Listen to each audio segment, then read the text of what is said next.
Alright, we back again with a quick update, because I said I would come back and give you guys a quick update on what I was going to do. If you did get a chance to check out the last video I did uploaded of this new Joy Toy figure I just got. It's basically a Titanfall figurine from the game, but I like it. It's got like a sick Gundam wing look. Like I said, I had some minor gripes with like the wrist pegs that was attached to it. One's like really loose. They're both really like waggly loosey, like a broken wrist. But anyways, all around, overall, it is a fun, great figure to pose and play around with, and definitely like to get some cool shots, especially after I just seen the movie Godzilla King of the Monsters, which was I felt like it was long, but it's really not that long. I mean, the Avenger movie was longer, but there was it's like a real dark movie, so it's like kind of hard to keep your eyes up because, you know, they go through all the talking. But overall, I thought it was a pretty good movie. Not to, you know, get off the topic and turn into a quick movie review, but, you know, it was a pretty dope movie.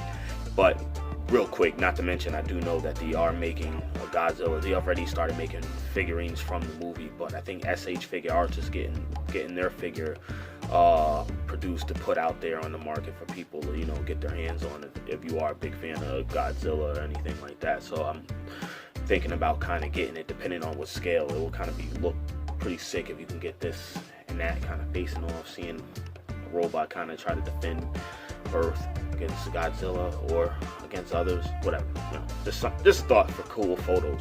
But let's get back to what I'm actually here to, because I'm not going to be here long. I'm going to make a long video with the last one because I had a lot of things to cover. But just wanted to touch up on these blades. So if you notice, the blades that you actually get when you actually open this box up aren't actually this metallic silver look. So you actually gotta custom paint it yourself if you want to. If not, you know, it will just come in completely flat black, matte black, kind of like how it is on the top. You notice it has more like a weathered, dark bladed type look, and it still looks cool. You can get away with it. You don't have to do it. It's optional, but on the box it actually shows it actually like a silver paint. And when I took it out the box, I noticed like, not really silver painted, but whatever. Maybe that's just something that you can do yourself. So I don't know. I was bored. I kind of took the liberty and wanted to be fancy looking. I was kind of shine, so it does look like it has like a real metallic look. And I got some real sick metallic paint to actually go perfect with the plastic of this figure. So I kind of looked at my local arts and crafts store and I found it, and I'll show you in a second. But I wanted to show you the blades off. I mean, I thought I did a pretty okay paint job. I mean, I ain't perfect. It's not like I'm a toy manufacturer, but overall, I thought the blades actually didn't come out too bad at all. I mean, and it still has that weathered look. So if you are ever interested in picking one of these up, you know, there's an idea if you want to take the time, do a little fun paint. And I'll actually show you the paint I bought and the brush that you would most definitely want to use if you want to kind of put that touch in there so you don't actually mess it up. You don't want to use a very, very big paintbrush. You want to use something like a small, fine pen type brush, and I'll show you in a second. But yeah, they're not bad. One of them I actually did because I did both sides. So and my son was telling me, oh, you should just leave it on one side. And I was thinking, like, oh, maybe you're right, until I actually tried putting them on the back of the figure, and the way you put them on there, it actually exposes the other side, so, and it makes it look like doesn't look how I want it to look. Anyways, just wanted to show that. And yeah, I thought they came out pretty good. Like I said, they did not come in like that. You actually have to paint it yourself, and it isn't even a model kit. It has custom model fitting. I mean, people customize figures as it is, so, but this is more made for, you know, your own personal customs, or the way you can customize it, the way they kind of have their way of customizing their figure that don't come fully like that. They give you ideas kind of on the box, and they don't even teach you how to do it because the instructions are pretty much junk. You can't read them. They're in, you know, Japanese, so or whatever it is. But yeah, I got these swords nicely painted, and yeah, pretty dope. I think so. So put that there. Voila. Oh yeah, by the way, real quick, want to touch up on this. and that's the one thing that kind of does make it kind of feels like it's a model kit figure, but it still isn't.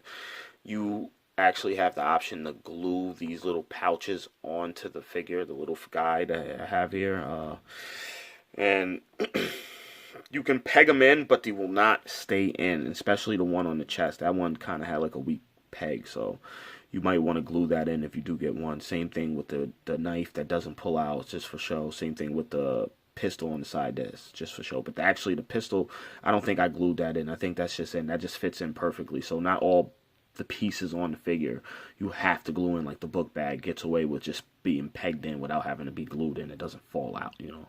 So I just wanted to touch up on that. And yeah, and this figure does go inside of there, by the way, and I'll show that to you actually real quick. Just before I go, I wanted to show you the paint. If you are ever interested in using any type of custom silver type apps on your figurines, if you wanted to do something like what I did with this figure that comes unpainted, you have to do it yourself. And this is like a really good metallic type paint that you can put on plastic figurines or whatever you're doing. So if you can't see that, you should be able to find it at any type of arts and crafts store, maybe even Walmart. I don't even know, they might have something like that. Walmart has everything, but I didn't get it from Walmart. I got it from a local arts and crafts store that sells all types of stuff, you know. So yeah, just wanted to put that out there, put that right there. And also the paint brush that you would most likely want to use on that specific figure, or, you know, if you wanted to give something like more of a shiny gunmetal look, if it came in like all black and you wanted to touch it up with a little bit of paint and you wanted to be like sick with it, because I did notice, and I can't wait, I actually think I'm gonna do it too, we'll see, is whenever it comes out, like later on sometime next year. You know how Mezco is, but they have a 112 deluxe John Wick coming out sometime next year, and I notice all of the guns are completely jet black, and I do know that some of the guns that he does have in the movie has kind of like a, you know, like a slight dark, or like a kind of like a dark gold trimming in some of the guns. And I noticed the ones that you're getting from them, as far as I know, I mean, he could come in different when we get it in our hands. We'll have to see, but I don't think they are. I think we're gonna just get like jet black guns. They still look like good guns for John Wick figure, but I think I might do some custom work on the guns and make it seem like more of a nice premium John Wick look with the gold trimming in one of his pistols. But yeah, but I'm gonna wrap this video up, and I just wanted to show you guys what I did with the knife, his double-bladed axe swords or hatchets, and yeah, that's it. And just to let you know, make sure you get a really, see it kind of blurry, but yeah, you want to get a, this is what you want to use when you do any type of action figure paint. You want to make sure you find yourself the most smallest, thinnest type paintbrush that you can find, something like a pencil thin, but and you can get a nice little spread of white depending on how big the piece that you're painting or customizing. So, and this is a very good silver paint, so remember that. And I'm all done with the video. Enjoy your day. I'm out. Prometheus the Collector. Peace.